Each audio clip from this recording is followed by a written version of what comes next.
Okay, let's just get right into it. A massive structural collapse is happening in B2B software, like right now. Welcome to this explainer where we're going to dissect a fundamental shift. We are officially moving from an era where software was just a passive tool you bought to an era where software is literally a digital coworker that does the job for you. We're going from features to outcomes, and it is completely resetting the rules of business. Top investors, we're talking about folks like Bessemer Venture Partners, they are not mincing words here. They're explicitly calling this a mass extinction moment for software. And it's not because the tech looks dazzling in a quick demo. It's because AI is now fundamentally transforming human work across literally every single industry. For software leaders adapting to AI, it's no longer just a fun, optional thing for next year's roadmap. It is a purely existential threat. You adapt, or you risk total irrelevance. To really put this into perspective, just look at the terrifying new pace of this market. Back in the cloud era, it took a top company an average of about 7.5 years to reach centaur status. That's $100 million in annual recurring revenue. Today, AI startups are hitting that exact same milestone in just 5.7 years. And honestly, in some cases, even faster. The velocity of commercialization here is completely unprecedented. It means legacy companies have this drastically shortened window to evolve before AI-native competitors just leave them in the dust. All right, let's look at part one, the end of traditional SaaS. So the very acronym SaaS, it's evolving. We aren't just looking at software as a service anymore. Analysts are now calling our 2026 reality subscription, AI, and software. Because buyers aren't just logging into a dashboard to click around and do the work themselves anymore. The software has become an active orchestration layer. The whole market is essentially fracturing into traditional legacy systems on one side and native AI architectures on the other, where the software actually executes the workflows completely on its own. And here is a number that should honestly keep legacy founders awake at night: 35%.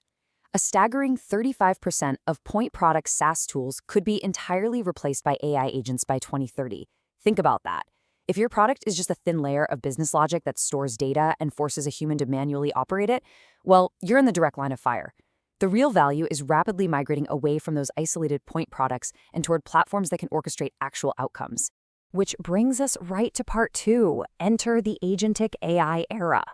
So what is Agentic AI?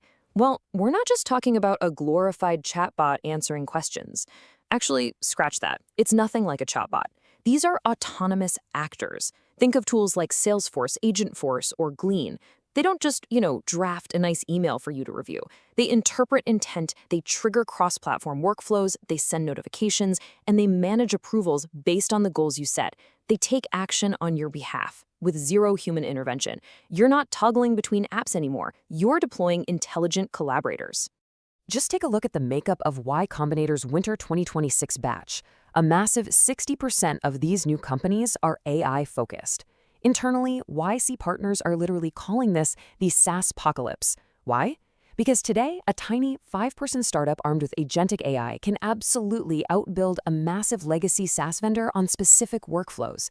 These nimble little startups are building AI-native services, where the AI does the job end-to-end, completely bypassing those bloated, expensive software suites of the past. Let's move to part three, the death of per-seat pricing. Think about how crazy this is. For 20 years, software growth was tied directly to headcount. You hire an employee, you buy a license. Simple, right? But what happens when an autonomous agent comes in and automatically replaces the manual labor of 10 people? How on earth do you charge for a single seat then? If the software doesn't even need a human to log in, monetizing per user suddenly becomes completely nonsensical. And the market is already reacting to this. Per-seat pricing market share plummeted from 21% down to just 15% within a single 12-month window in 2026. Flat-rate subscriptions, they're tumbling right alongside it. Enterprise buyers are looking at their massive software bills and demanding real alignment with value. If your AI makes their team more efficient, they might need fewer human seats. So if you're still stubbornly charging per seat, you are actively cannibalizing your own revenue every time your product gets better. But it's not just angry buyers forcing this change, it's basic unit economics. Traditional SaaS companies enjoy these incredible 80 to 90% profit margins because adding one more user costs them essentially nothing. But AI margins, they are brutal, sitting around 50 to 60%. Every single API call, every token processed, every action an agent takes costs you real, hard compute money. If you try to offer an old school flat rate, all you can eat subscription for an agentic AI tool, your heavy users will completely swallow your margins and put you straight out of business. So how do we fix the model? Part 4, charging for outcomes delivered. What we're seeing now is this massive shift toward hybrid and outcome-based pricing models. Now, while usage-based models charge for consumption, like paying for API calls, the real peak ambition right now is outcome-based pricing. This is where you charge for the actual tangible business result, a customer support ticket resolved, a sales lead successfully qualified, a complex document processed. You only capture value when you demonstrably create it for the customer. The contrast here is just night and day. Look at a traditional setup. 5 human agents on Zendesk could cost you nearly $5,000 a month, regardless of how much work they actually get done. Compare that to an outcome model like Helply AI. The platform itself is completely free to access, but you pay $1.50 only when a ticket is actually resolved by the AI. If the AI gets confused and delivers nothing, you pay absolutely nothing. Buyers are aggressively shifting toward these models because it returns massive capital straight to their bottom line, and it guarantees an ROI. So this begs the question, if these giant legacy incumbents have massive sales orgs built entirely around selling seats, making it incredibly difficult for them to pivot their revenue structure, who actually capitalizes on this friction? Who wins here? Well, it turns out to be a very specific, highly agile type of builder. Let's dive into Part 5, Vibe Coding and Solopreneurs. The barrier to entry for building software has completely evaporated. Have you heard of vibe coding? It sounds a bit crazy, but it means exactly what it says. You describe the logic, the aesthetic, the overall vibe in everyday natural language, and the AI just generates the functional code in minutes. You no longer need a massive, expensive engineering team. Armed with tools like GitHub Copilot or Windsurf, a single person can prototype and deploy a complex, scalable application 3 to 5 times faster than traditional methods. It's a total game changer.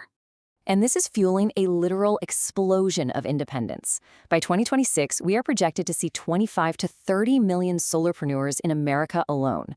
And to be clear, we aren't talking about gig workers doing side hustles. These are independent business owners building highly scalable empires without ever hiring a single human employee. With multi-agent AI orchestration handling everything from UI design to back-end logic to customer service, these solo founders are competing head-to-head with legacy SaaS companies, completely restructuring the economics of entrepreneurship. Let's wrap this up with Part 6, Evolve or Face Mass Extinction.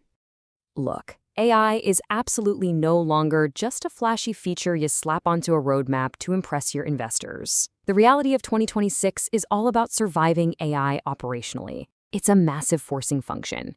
Companies are having to quietly pivot away from just churning out shiny new features and instead focus on massive infrastructure rebuilds. Because your AI, it needs to be observable, it needs to be governable, cost-controlled, and above all, able to run continuously under real user load without breaking. Because of this operational reality, organizational charts are shifting even faster than product roadmaps. You can't just have a regular feature team with a little AI task tacked on anymore.